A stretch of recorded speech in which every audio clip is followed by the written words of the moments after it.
Welcome to Anime Recap. Today we're going to talk about a very entertaining anime with an unapologetic MC, Redo of Healer. I obviously watched it just for the plot, you know what I mean. In today's video we're going to do a detailed recap of this series to find whether it is worth watching or not. This video may contain heavy spoilers, so proceed with caution. Kearu was a young man with a pure heart and desire to help people and his country by becoming a hero. He hears a voice inside his head directing him to a star spirit, who grants him the halcyon eye power to see all creation. In a previous life, Kearu was a healing magician, but his power forced him to see the memories of those he healed. He was captured, abused, and forced to heal his captors in battle. In secret, he grew stronger, absorbing the experiences of his abusers, and learned to use healing magic in unconventional ways. Eventually, he escaped, defeated a demon lord, and used the Philosopher's Stone to heal the world 4 years in the past. With his memories returned, Kearu swears revenge on his main abuser, Princess Flare of the gigguk Kingdom. Flare, who has no memories of these events, senses his awakening and declares him the recovery hero. Kearu uses his power on the minds in the royal household to steal their experience. Kearu regenerates the amputated arm of grateful swordsman Kureha and pretends to pass out. Flare callously orders the court magician to gain control of Kearu, no matter how torturous the method. Confirming Flare is still as cruel as she was previously, Kearu begins planning his revenge. Pretending to be afraid of absorbing painful memories, Kearu swears never to heal again, and pretends to allow Flare to imprison and get him addicted to drugs, even allowing himself to be abused to further fool her. Flare begins forcing Kearu to heal injured heroes, but Kearu secretly steals magical abilities from them. Kearu uses his stolen abilities to escape and disguise himself as Renard, Flare's imperial commander, and, once alone with Flare, heals away her ability to use magic, rendering her defenseless. After repeatedly breaking, then healing her fingers, Kearu presents Flare with 2 options. One was she can have a metal melted rod inside her, and the second was that she can have his big lightsaber, to which Flare begged that she wants Kearu's hard rod. After changing a dead bodyguard's face to look like Flare, Kearu frames Renard before he escapes with the real Flare. Flare's appearance and memories have been altered.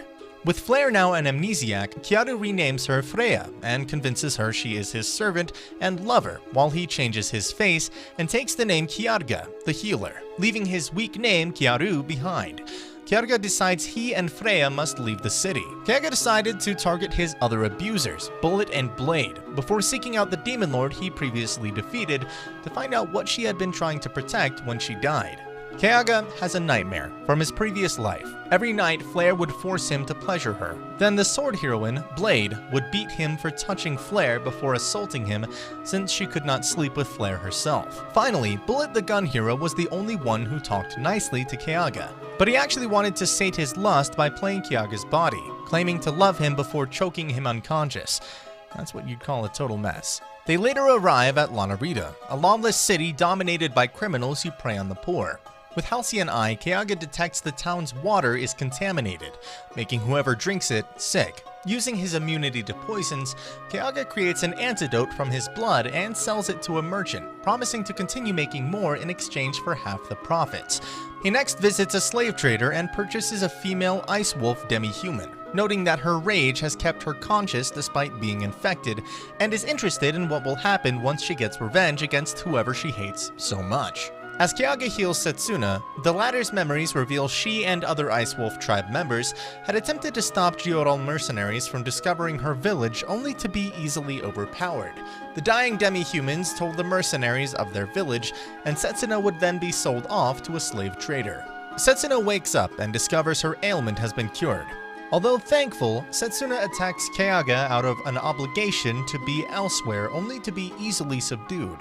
Kearu reveals his knowledge of her past and that Setsuna had reached a plateau in terms of her strength, so she needs his body fluid to raise the limits of her current strength in order to save her village.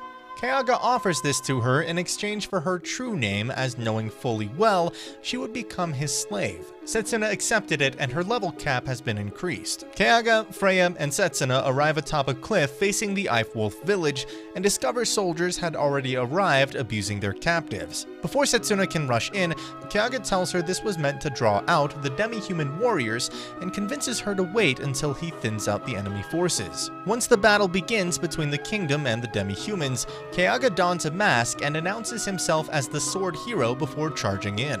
With his heal ability, he replicates Kureha's sword techniques when killing some soldiers. Before a larger group of soldiers can attack Keiaga, Freya casts Falling Star that does away with the crowd. With the enemy numbers reduced, Keiaga signals Setsuna to indulge in killing the survivors with the rest of her tribe.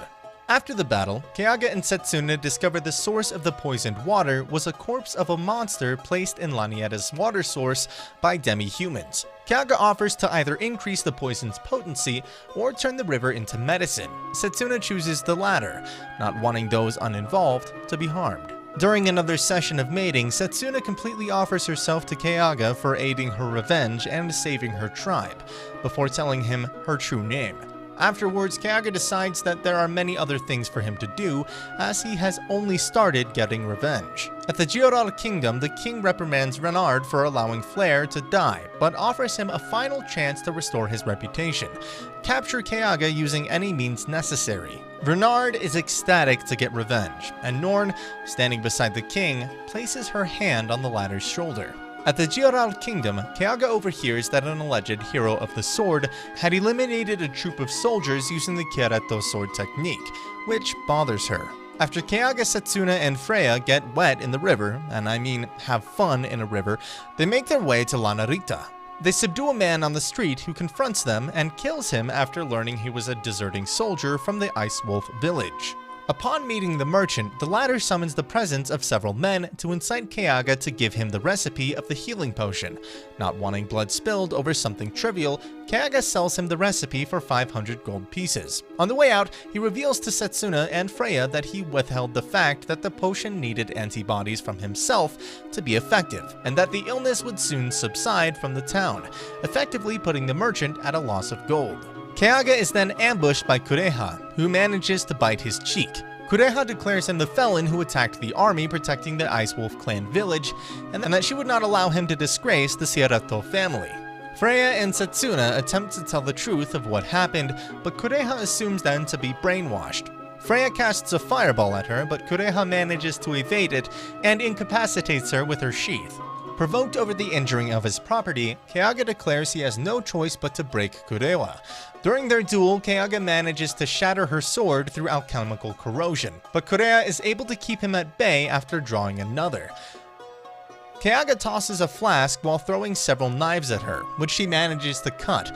The spilled aphrodisiac causes Kureha to become heavily aroused, and she stabs her leg to overcome the effect. She manages to lop off Keiaga's right arm, but Keiaga had expected this. He quickly regenerates his lost limb, and with it uses heal on Kureha to show her memories of the kingdom's abuse of demi-humans, causing her to faint. Kureha wakes up at an inn, refusing to believe that the Gigguk Kingdom would commit the crimes she saw in her visions. Even more so after Keiaga reveals himself as the healing hero. In response, Freya, adopting Flare's appearance, tells Kureha that she faked her death as part of a joint effort along with Keiaga to expose the dark nature of the kingdom, and that they also had protected the village from the kingdom's soldiers. Kureha accepts that she had been fighting on the wrong side, and decides to rethink what justice truly meant. Referring back to when Keiaga healed her arm, she reaffirms her promise to assist him. She then succumbs to the effect of the filter and has some fun with Keiaga.